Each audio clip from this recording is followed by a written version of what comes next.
It all started when I noticed something strange. My wife, Julia, had been acting distant for a while. I couldn't put my finger on it, but her behavior had changed. She started coming home late from work. Her phone was always face down, and she was becoming more secretive about her whereabouts. At first, I dismissed it, thinking I was just being paranoid. But deep down, I knew something wasn't right. One evening, I decided to follow her after work. My instincts told me to do so, and I had to know what was going on. I watched her pull into a small cafe on the edge of town, not a place we usually visited. It was quiet, almost too quiet, with only a few cars parked outside. I stayed in my car and observed her through the window, waiting for something to confirm my suspicions. Then it happened. A man walked into the cafe. They greeted each other with a hug, not just a friendly hug, but one that lingered a little too long. I felt my stomach drop, my heart racing. They sat down, talking intimately, laughing together as if they shared something more than just a casual friendship. My gut twisted in knots, and I couldn't look away. I didn't confront them. Instead, I decided to gather evidence, knowing that this could potentially destroy everything. I followed her again the next few days, each time catching them together, at different spots around town. It was clear they were involved in an affair. The man, I learned, was someone she had known from her college days. After about a week of this, I knew what I had to do. I wasn't going to let her get away with it. I confronted her in a way she never saw coming. One evening, I made sure she was home before me. I gathered every bit of proof I had, photos, texts, even recordings of their conversations. When she walked in, I had everything laid out in front of me. She tried to deny it at first, but when the evidence was undeniable, her face went pale. I could see the guilt in her eyes. She apologized, begged for forgiveness, but I wasn't interested in that. My heart had shattered, and I wasn't going to let her off easy. Instead of lashing out or throwing accusations, I calmly told her I'd be filing for divorce. I had already made arrangements for the next step, but I didn't just stop there. I wanted her to feel the weight of her betrayal.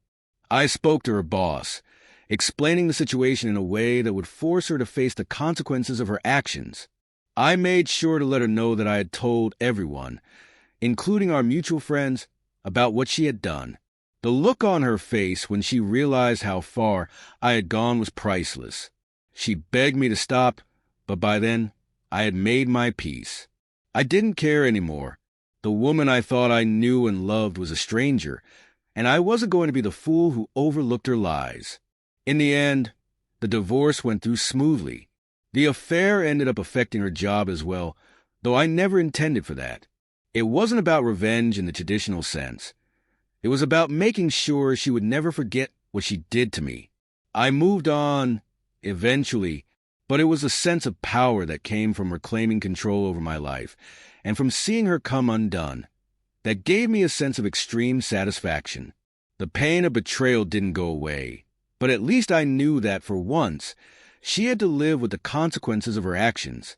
After the divorce was finalized, things didn't immediately feel better. There was a void left in my life, a hole that I wasn't sure how to fill. I had spent years with Julia, building a life together, only to watch it crumble in an instant. It was hard to shake off the feeling of betrayal, even though I knew it was for the best. But with time, I began to find solace in my own healing process. I started focusing more on myself, going back to hobbies I had neglected, like hiking and playing guitar. I also reconnected with friends I hadn't spent much time with over the years. They had always warned me about Julia's behavior, but I never truly listened to them until it was too late. They were supportive, offering me a shoulder to lean on when I needed it most. Then, about 6 months after the divorce, I ran into her again. It was completely unexpected. I was out at a local bar with some friends when I turned around and saw her. Julia was standing there, staring at me from across the room, looking different but the same. Her once confident, polished demeanor had been replaced with something more vulnerable, almost desperate. She wasn't alone. The man from the affair stood beside her, looking equally uncomfortable. It was a surreal moment. I could feel my heart race as old memories resurfaced, but I kept my cool. I could see that Julia was trying to gauge my reaction, perhaps expecting me to approach her or react in some emotional way. Instead, I took a deep breath and walked past her without a single glance. She called my name softly, but I didn't stop. I wasn't going to let her disrupt my peace any longer. I could feel the power of my choice in that moment. The power to not let her back into my life, to no longer let her have any hold over me. The next day, I received a message from her, apologizing once again for everything. She told me that she regretted the affair, that she wished things could have been different, and that she had realized how badly she had hurt me. Part of me wanted to respond, wanted to give her some kind of closure, but I didn't. I simply deleted the message and blocked her number. I didn't need her apologies. I had already moved on from her lies. That was the turning point for me. I realized that the best revenge I could have taken wasn't in making her suffer, but in reclaiming my own happiness and moving forward. I wasn't going to let the past define me. A year later, I found myself in a new relationship with someone who genuinely cared about me. She was kind, patient, and trustworthy. It was different this time. No games, no lies, just real connection. Looking back on everything, I felt proud of how far I had come. I took my own revenge, not by ruining her life, but by living mine to the fullest. She was a chapter in my past, and I was ready to turn the page. As time went on, I felt a sense of peace settle over me that I hadn't known in years. The wounds from betrayal had healed, not completely, but enough that I could look forward to the future without the weight of the past constantly holding me back. The new relationship I was in flourished. Emily was a breath of fresh air, a stark contrast to everything I had experienced with Julia.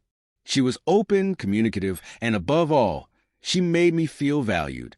Emily never asked about my past, and I never felt the need to bring it up. She respected that chapter of my life and allowed me to share only what I was comfortable with. But as we grew closer, I found myself telling her bits and pieces of what had happened, how I had caught Julia cheating, the feelings of betrayal, and the eventual freedom I felt once I had taken control of my own life. I made it clear, though, that I wasn't looking for sympathy. I just wanted her to understand why trust meant so much to me. It wasn't long before Emily and I took a trip together, a weekend getaway to a cabin in the mountains. It was the first time we'd spent so much uninterrupted time together, and it felt like a new beginning, not just for the relationship, but for me, personally. I realized how much I had grown, how I had learned to trust again, and how much I deserved happiness. On the drive back, I got a call. It was an unknown number, but the voice on the other end was familiar. It was Julia. My heart skipped a beat, and for a moment, I felt a wave of tension wash over me. I hadn't spoken to her in over a year. What could she possibly want? "Hey," she said, her voice shaky. "I know it's been a while, but I just wanted to check in on you. I've been thinking about everything, about how I hurt you." I couldn't help but chuckle bitterly under my breath. I had moved so far past this, yet there she was, reaching out again. I had prepared for this moment, but it still felt strange. "I'm doing fine, Julia," I said calmly. "I've moved on. I'm in a good place." There was silence on the other end for a few moments. I could hear her breathing, as if she didn't know what to say next. "I just wanted you to know, I'm sorry for everything. I didn't realize how much I had hurt you until I lost you. And now I see you were right about him. It was a mistake." I sighed, feeling a mixture of emotions. I had no interest in rehashing the past or getting any sort of closure from her. I had already done that, and in a way, I had gotten more than I needed by taking control of the situation when it happened. "Julia," I said firmly, "I appreciate that you're sorry, but I'm not the same person I was when I was with you. I've moved on, and I'm happy now. I hope you find peace too, but I'm done with all of this. It's over." Before she could respond, I hung up. It was a clean break, one I hadn't realized I needed until that moment. I looked over at Emily, who had been silent during the call. She had been supportive and understanding, offering me a quiet smile when she saw me looking at her. "Are you okay?" she asked softly. I nodded, finally feeling like I could let go completely. "Yeah, I'm more than okay. I'm free." From that day forward, I never heard from Julia again. She faded into my past, a shadow of a life I once thought was everything. As for me, I was no longer angry or hurt by what had happened. I had taken control of my own happiness, and that was all that mattered. Emily and I continued to build our life together. It wasn't without its challenges. No relationship ever is, but this time I knew I had the strength to face whatever came our way. The scars from my past had healed, and I was finally able to love again without the fear of betrayal. In the end, the best revenge wasn't in punishing Julia, but in finding peace within myself. The life I had built, the person I had become, those were my victories. And every day, I woke up grateful for the chance to move forward, to build something real with someone who truly cared about me. That, in itself, was the greatest form of justice I could have asked for.